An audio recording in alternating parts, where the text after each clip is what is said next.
Joakim Noah a donc retrouvé les terrains NBA et de quelle manière?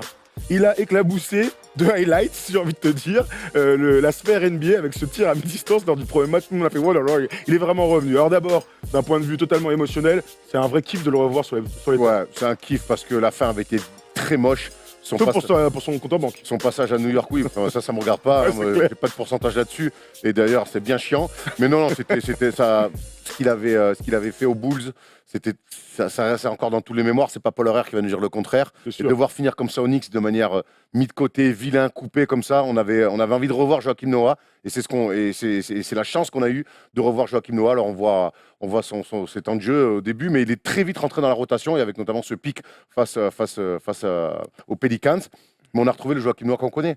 Un peu pâteau au début, quand on le voit courir, ouais, avec son style un peu de punk à chien, là, tu sais, avec. Tu vois ce que je veux dire? Toujours un berger allemand qui se cache derrière lui, c'est ça que je veux dire. Mais on a retrouvé du Joakim Noah, comme quelque part on l'avait quitté, le bon Joakim Noah, disponible, de la course, de l'envie, quand il met ses lay-ups face aux Pelicans, là, toujours avec la. Alain Giresse. Voilà, incroyable. Bon, après, il a un peu souffert sur la défense sur Anthony Davis, mais qui ne souffre pas dessus? Alors, son dernier match avec les Knicks, c'était, là j'ai la petite date, c'était le 21 janvier.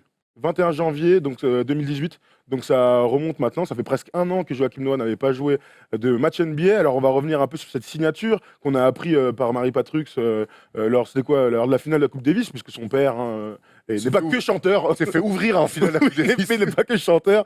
Il signe dans une équipe qui est parfaite. On en a discuté au moment de la signature. C'est donc l'équipe de Memphis qui est encore aujourd'hui à contre-courant, j'ai envie de dire, avec un gros babar, avec des intérieurs costauds, Jaren Jackson avec Jr. un basket académique et Marc Gasol, avec un basket académique, avec un vrai coach, avec des vrais postes, j'ai envie de te dire. Un vrai coach, on le découvre. Hein. Oh, ben, on le redécouvre. On lui donne énormément de crédit. Par contre, en début de saison, je ne mettais pas une cacahuète sur lui. Hein. Non, mais ce que je veux dire, c'est que c'est une équipe où il y a un poste 1, un vrai meneur, il y a un poste 5, et il n'y a pas que des ailiers qui courent dans tous les sens. Non, c'est plutôt académique. là. Et donc lui, il arrive dans ce truc-là où clairement il y avait un manque derrière Marc Gasol qui fait son âge même s'il est très fort, et il arrive derrière avec cette énergie, avec cette envie de défendre et avec toujours ses petites passes D et ses lay-ups. Il est d'après moi arrivé dans le meilleur environnement possible. Clairement, le meilleur environnement possible et la meilleure attitude et le meilleur état d'esprit possible.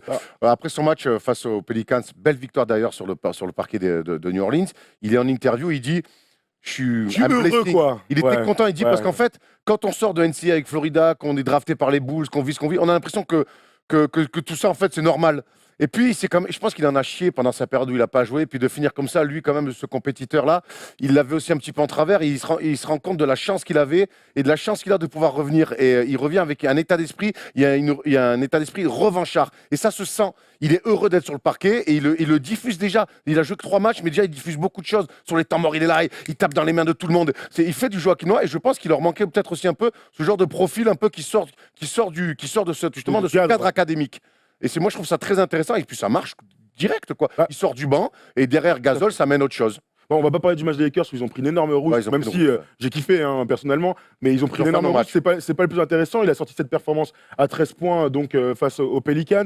Et c'est surtout dans une équipe qui va bien, tu l'as dit, l'équipe marche absolument bien. Ils sont aujourd'hui, nos amis des Grizzlies, à 15 victoires, 10 défaites. Ils sont 6e de la conférence Ouest. C'est une équipe solide quand il n'y a pas de blessure de toute manière et qui défend le plomb. Et même si par moments il y a des petits trous d'air sur certains matchs, il y a quand même une régularité dans l'effort et dans la performance collective qui va très bien. En plus, ils ont récupéré donc Joakim Noah, recrue, mais aussi J. Michael Green, qui sur le poste 4, en sortie de banc maintenant, vu qu'il y a Jaren Jackson Jr., qui leur fait énormément de bien aussi dans l'énergie, dans l'impact et dans la course aussi, parce que c'est un super athlète. Donc, avec cette doublette intérieure remplaçante, ils se trouvent encore mieux, nos amis des Grizzlies. On sait qu'ils avaient un 5 solide, tu vois, autour de l'axe 1-5 Conley-Gasol qu'on ne présente plus, mais l'addition de Garrett Temple, par exemple, était très bien sur le poste 2. Cal Anderson, pareil, ça fit très bien. Et là, du coup, avec le retour de blessure de J. Michael Green et l'arrivée de Joakim Noah, mais je pense seconde unité, costaud, et déjà qu'ils étaient chiants à jouer, nos amis des Grizzlies.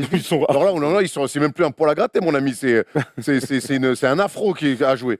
Ouais, non, mais c'est clair. C'est de toute manière un peu, encore une fois, la belle histoire. Et ce qui est marrant, c'est tous ces anciens Bulls Derrick Rose qui, on en parlera dans les top et flop un peu en fin d'émission là, revient sur le voilà, qui revient comme ça un peu de nulle part. Joachim Noah est en train de se refaire un nom, de se refaire une beauté quelque part aussi, et ça fait partie de ces belles histoires de NBA quoi. J'ai l'impression que tout le monde est content de le revoir. Tout le monde est content. L'énergie au bout d'un moment et le smile, de diffuser tout ça.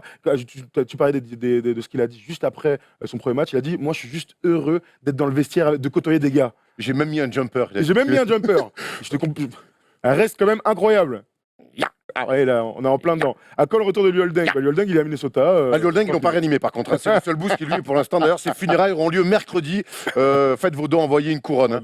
Luol Deng, c'est terminé. Tom Thibodeau l'a tué. Il est un peu fatigué. Je regarde vos commentaires. Omar m'a tué, lui, c'est Tom m'a tué. Quelques commentaires, les gars, sur Joachim Noah, puisque Joachim, c'est la famille, même si. Il aime pas trop jouer pour l'équipe de France, hein. Ça on ne le va pas jamais poser la question, c'est une blague. Pourquoi Joachim Noah on est fourni sur le poste et puis bon, on sait que l'histoire entre Joachim Noah et l'équipe de France, la tournée est très courte. Il y a eu une campagne, une belle médaille d'argent, mais basta quoi. Il y a Uramir qui nous dit n'empêche, je ne comprends pas pourquoi aucune équipe n'a tenté de le signer avant. Pourtant, on l'a vu en forme, c'était avec des vidéos là. Ouais, alors il faut faire attention aux vidéos Instagram. Maintenant, je pense qu'il y avait pas mal de doutes autour de ses blessures. Et puis son dernier passage junior est catastrophique. Et puis on sait que c'est quand même un personnage compliqué à gérer. Et je pense que s'il arrive à Memphis, c'est pas non plus un hasard. Il n'arrive pas dans une équipe où tout part à volo, où c'est un peu le bordel. Il arrive dans une équipe structurée où il y a des patrons qui si jamais il part dans des écarts, ils vont lui dire hey, ici, nous, on est là depuis longtemps, ça se passe comme ça. Et je pense qu'en plus, déjà, associé à lui, sa bonne attitude, en plus, il est arrivé avec des padrés, des mecs qui partent pas dans tous les sens. Donc, je pense que c'est, on le répète, le meilleur environnement pour lui d'arriver à Memphis. Et c'est un très bon coup pour Memphis. Il y a Jeanne Giraud qui nous dit il a une mauvaise réputation, Joachim Noah, et une éthique de travail un peu douteuse. Et il y avait aussi cette affaire de blessure, parce que, oui, les performances n'étaient pas top, mais il a surtout été beaucoup blessé. Alors, même si les vidéos ont tourné avec des chutes à 3 points improbables cet été, là, j'ai l'impression qu'il est vraiment en bonne forme, qu'il est prêt à en découdre. Et pourtant, alors vu ce qu'on lui demande, évidemment, c'est pas de dribbler, de mettre des crosses et de mettre des tirs à 3 points.